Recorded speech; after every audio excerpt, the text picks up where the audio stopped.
오늘은 사무엘하 6장 12절로 21절의 말씀을 통해서 지금 말씀 앞에 춤추는 다윗처럼 이라는 제목으로 말씀을 나누고자 합니다. 올해를 살아가면서 여러분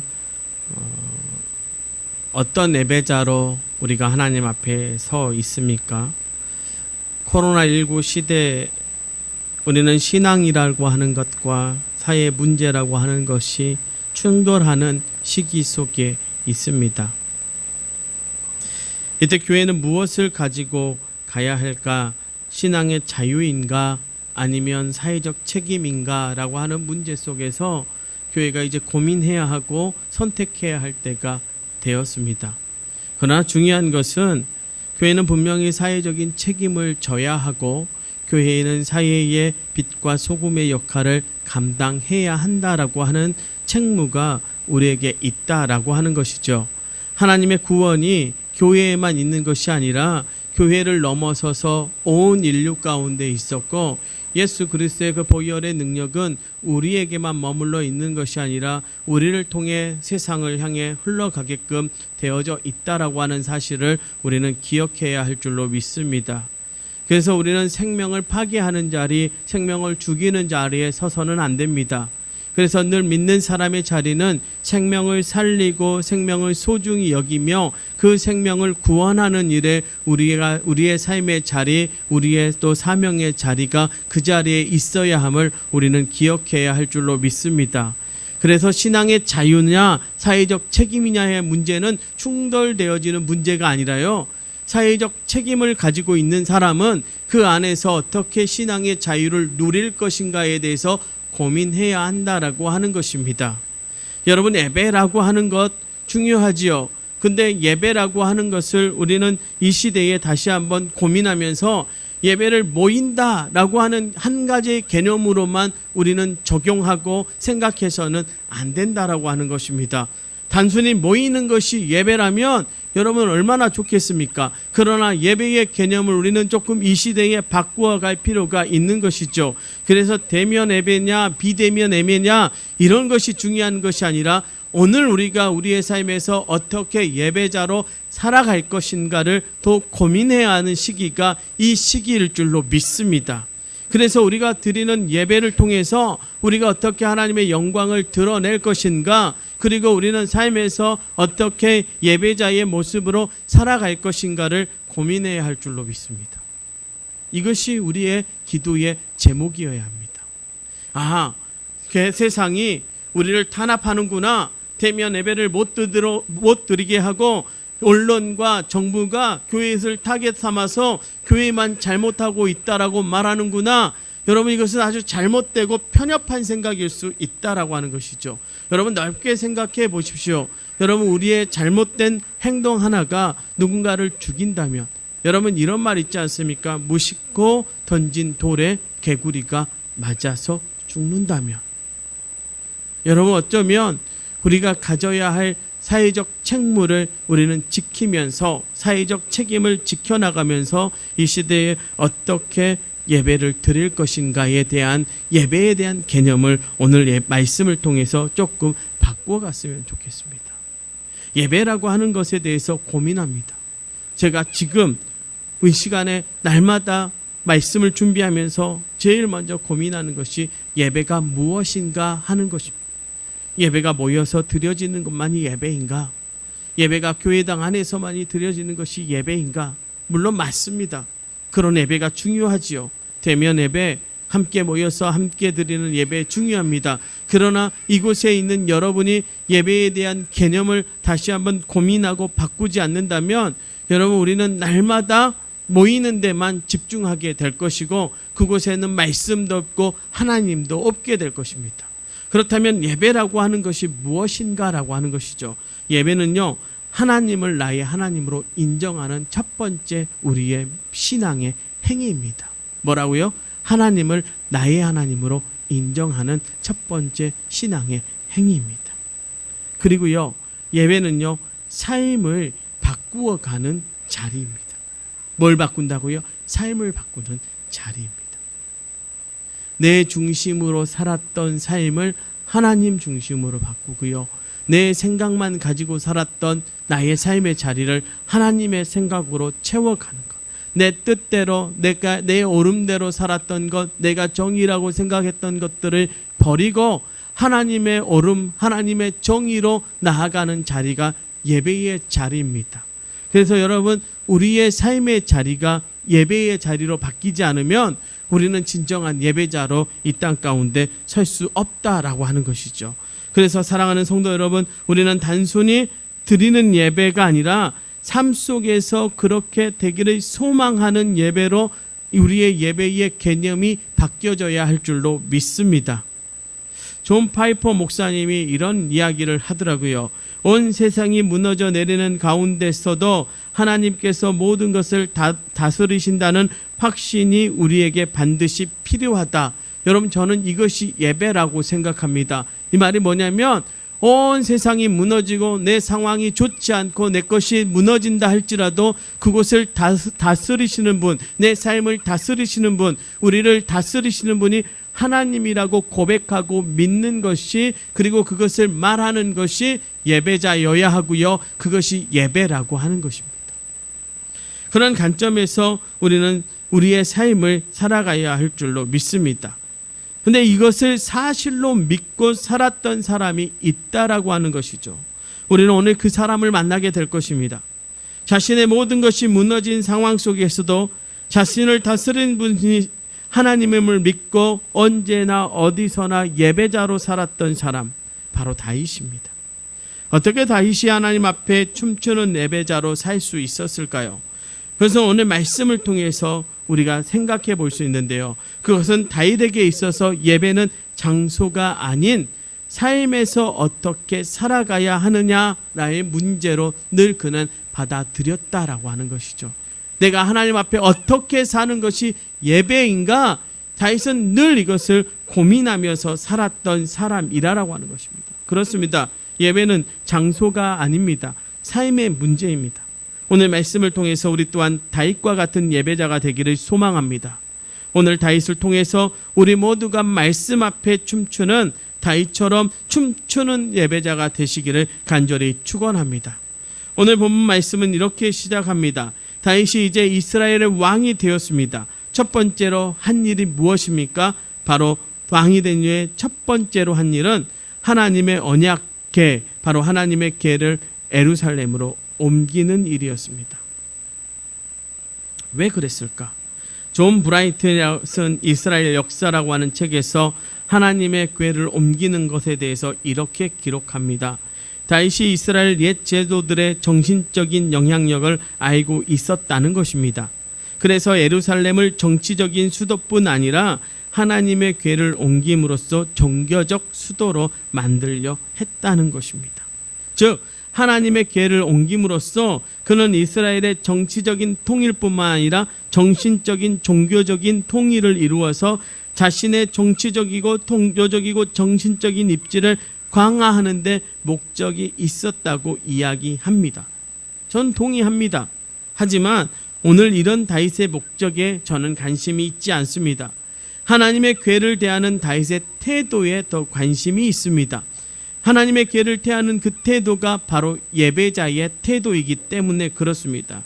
다윗의 태도에 관심을 갖고 여러분도 이 말씀을 들었으면 좋겠습니다. 즉 다윗의 태도를 살펴봄을 통해서 우리가 이 시대를 살아가는 저와 여러분이 말씀 앞에, 예배 앞에 어떻게 그것을 대하는지를 살펴보자는 것입니다. 오늘날 저와 여러분이 그야말로 말씀의 홍수 시대에 살아가고 있습니다. 여러분 케이블 방송뿐만 아니라 유선 방송에서도요, CBS, CTS, 여러분 라디오, 극동방송, 방송 채널들마다 설교가요 하루에 수십 편씩, 또 라디오에서 하루에 수십 편의 설교 말씀을 들을 수가 있습니다. 그런데 은혜가 없을까요? 왜 순종이 없을까요? 왜 삶의 변화가 없을까요? 왜 우리에게 말씀이 축제가 되지 못하느냐 이 말입니다. 말씀이 여러분의 삶과 관계가 없기 때문입니까? 아니요. 말씀을 나의 구미에 맞추어서 선별적으로 듣기 때문은 아닌지 우리가 생각해 봐야 합니다. 우리가 듣기 좋은 말씀만, 자기의 상황에 맞추어서 위로가 되거나 축복이 되는 말씀만 듣기 때문이라는 것입니다.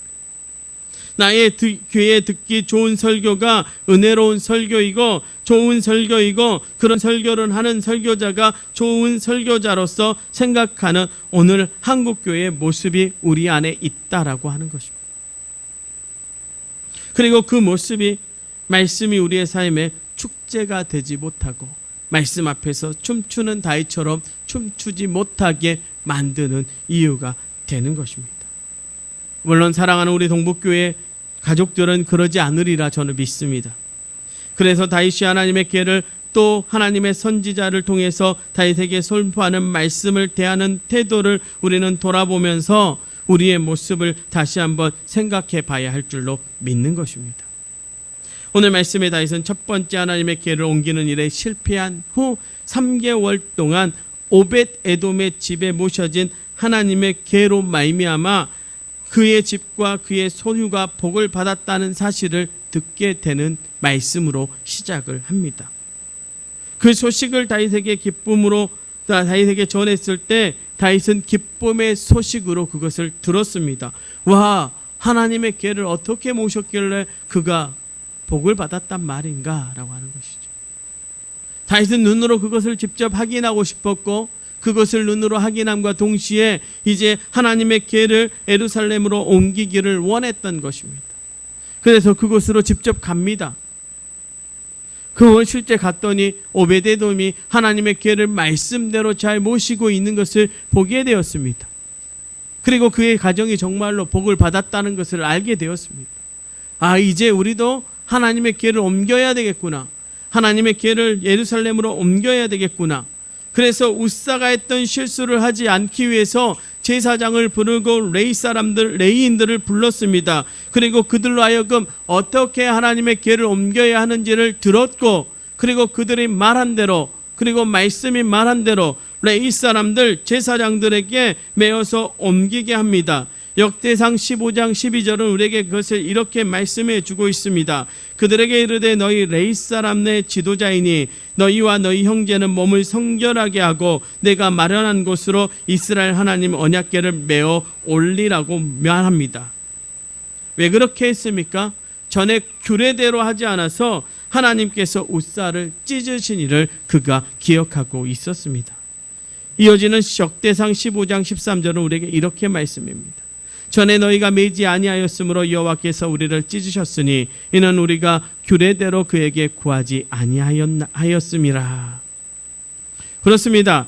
하나님의 관련된 모든 일은 하나님의 규례대로 해야 하는 것입니다. 그렇게 해야만 하는 것입니다. 그리고 그 규례대로 행하며 나아갈 때 하나님께서 그 길을 축복해 주시는 것입니다. 사랑하는 성도 여러분, 말씀이 우리에게 들려집니다. 말씀이 우리에게 주어졌습니다.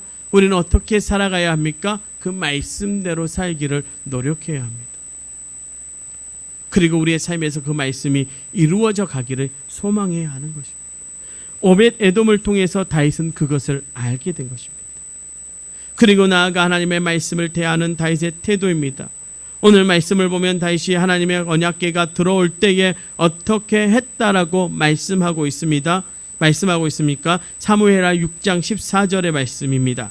다윗이 여호와 앞에서 힘을 다하여 춤을 추는데 그때에 다윗이 벳 에봇을 입었더라. 다윗이 하나님의 언약궤가 들어오는 것, 여러분, 하나님의 언약궤가 이스라엘로 들어오는 것 자체가 예배이지 않습니까? 그 예배 앞에, 하나님 앞에 다윗이 춤을 추기 시작합니다. 춤을 췄다는 것입니다. 그것도 힘을 다해서 춤을 췄다라고 말합니다.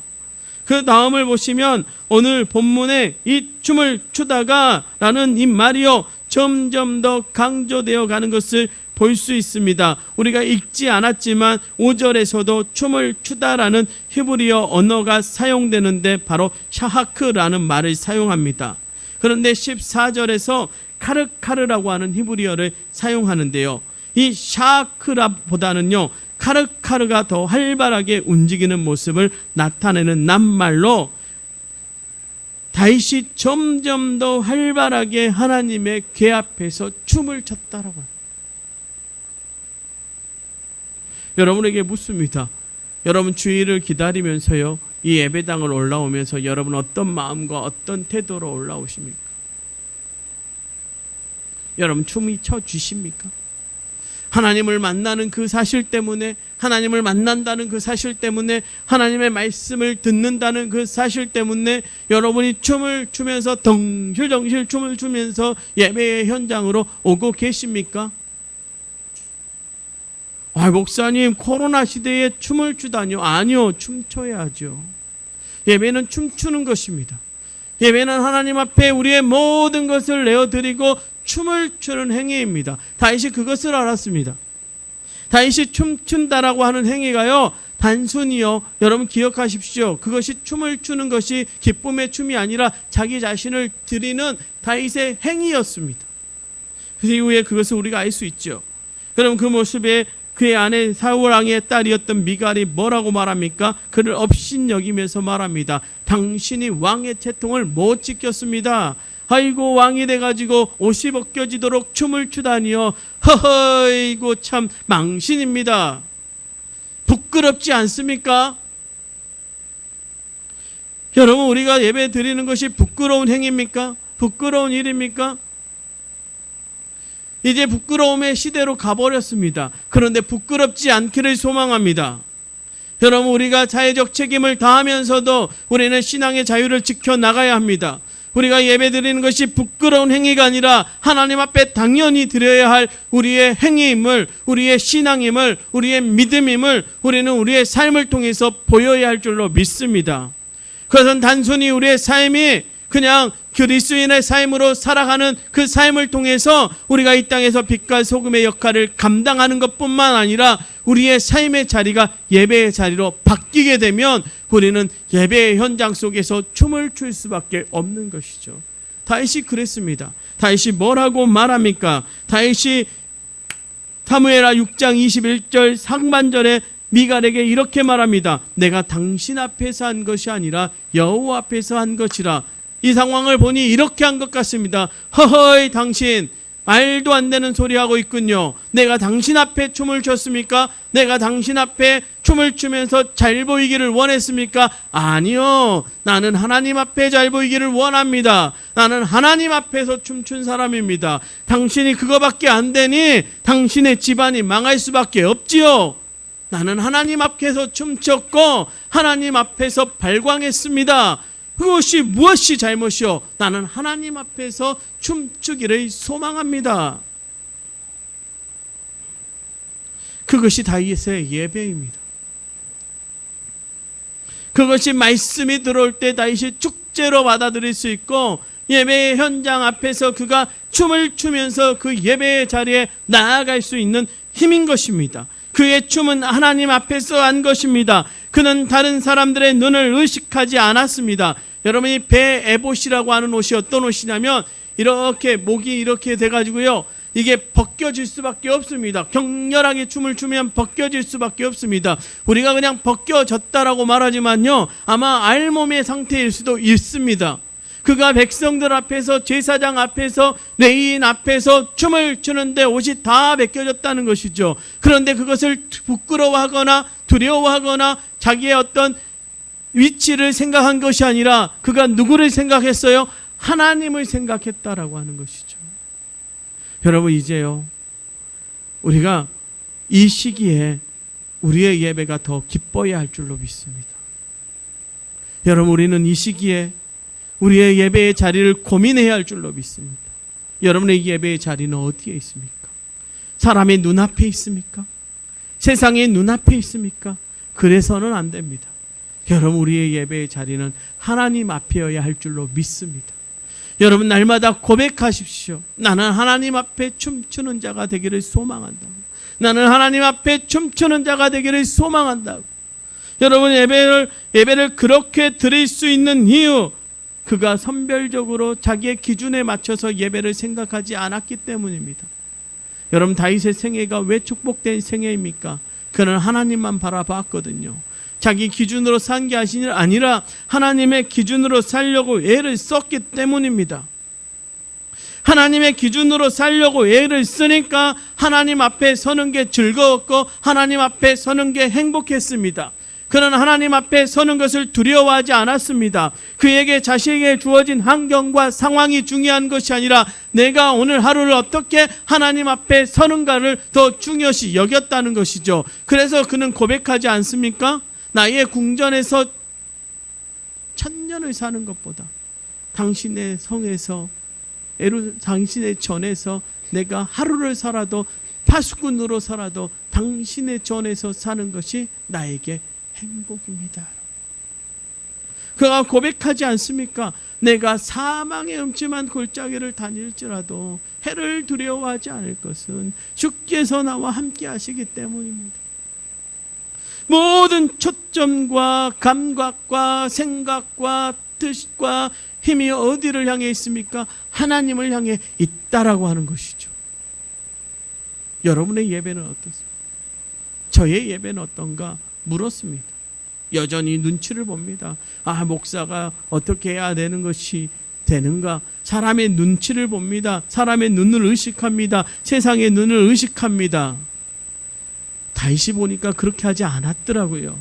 다윗은 늘 고민이 내가 하나님 앞에 어떻게 서는가라고 하는 것입니다. 여러분, 놀랍게도요, 요한복음 4장 24절은 다윗의 그런 예배의 태도를 우리에게 말씀으로 정확하게 보여줍니다. 하나님은 영이시니 예배하는 자가 영과 진리로 예배할지니라. 여러분, 우리의 영이 하나님을 향해 있고 우리가 하나님의 말씀이 진리인 걸 안다면 우리가 예배할 때 그분에게만 향하지 않겠습니까? 우리의 영이 하나님을 만날 때 기뻐 뛰는 것을 우리가 느끼지 않겠습니까? 진리가 우리의 삶을 이끌어가면 우리가 고백하지 않겠습니까? 여러분, 이제 영과 진리로 드리는 예배가 여러분의 삶 가운데 있기를 간절히 소망합니다.